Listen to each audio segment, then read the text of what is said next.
Video পরে করেন না, ভিডিও অনেক পাবেন।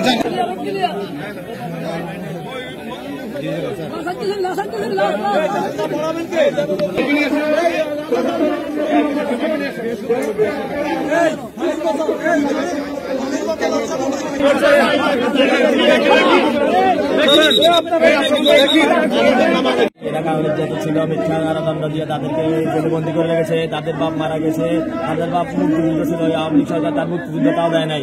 এখন তারা একটা ডান্ডা বেরিয়ে ফেলে আজকে বাবার কবজা করতে এসেছে। আমরা মধু স্বামীর মুক্তি চাই, নিঃশর্ত মুক্তি চাই। উত্তরবঙ্গ ছিলাম আমাদের নামে মিথ্যা মামলা দিয়ে আজকে মৃত্যুদণ্ড সারা দিয়া আমরা জেল কাটতেছি, এসে বর্তমানে জেলে থাকতেছি। বিলকুল আমাদের কোনো দোষ নাই। আমার বাবারে মাফ করে দিবেন। আসলে বিনা অপরাধে শামীম ভাই, মতিন ভাই জেলে থাকার কারণে, তাহলে আজকে আসার কারণে আওয়ামী লীগ দুঃশাসনের সময় আসলে যে মিথ্যা মামলায় জর্জরিত হওয়ার কারণে আজকে সেটা প্রমাণ হয়েছে যে মধু ভাই, শামীম ভাই নিরপরাধ। হাজার হাজার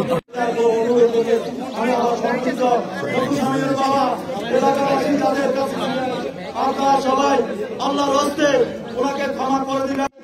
প্রশাসন আমাদের থেকে একটা টেকি নিয়েছেন।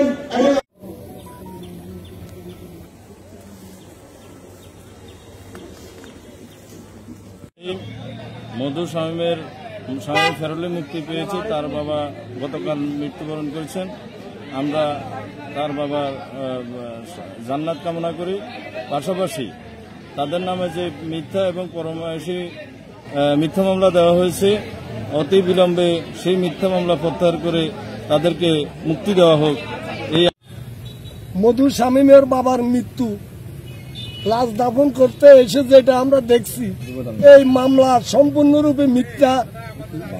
মামুন মারার এটা হলো তাদের চাঁদাবাজির টাকার ভাগাভাগিরে কেন্দ্র করে দুপুরবেলা যাবত খাওয়াইছে নোমানের জন্য, সন্ধ্যাবেলা নেতা কর্মীকে অযথা 5 জনের মৃত্যুদণ্ড এবং 14 জনকে যাবজ্জীবন সাজা দিয়েছে আওয়ামী ফ্যাসিস্ট। কিন্তু সেই মামলার এজাহার পরিবর্তন করে আমরা যতটুকু বিশ্বস্ত সূত্রে জানতে পেরেছি, আমাদের খিলপাড়া ইউনিয়নের চাটখিলের আমাদের এই যুব দলের নেতা কর্মীদেরকে এই মিথ্যা মামলায় জড়িয়ে, হত্যা মামলায় তাদের নাম দিয়ে পরমায়েশী রায় দিয়ে তাদেরকে মৃত্যুদণ্ড, কাউকে কাউকে সাজা, যাবজ্জীবন সাজাপ্রাপ্ত সেই সাজা দিয়েছে। জানাজা আমরা পড়েছি। আমরা সবার কাছে দোয়া চাচ্ছি, আল্লাহ যেন ওনার জীবদ্দশায় যে ভুল ত্রুটি করেছে এগুলো ক্ষমা করে দিয়ে জান্নাতের উচ্চ মাকাম দান করে। তাদের মৃত্যুদণ্ড দিয়েছিলেন।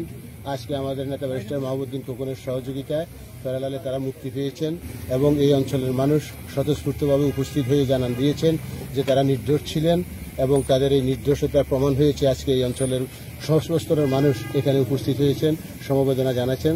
আমি আবারও আপনাদের সকলের কাছে, যারা আজকে এখানে উপস্থিত হয়েছেন এবং এই মিডিয়ার মাধ্যমে যারা দেখবেন, সবার কাছে একটাই আবেদন, আপনারা দোয়া করবেন।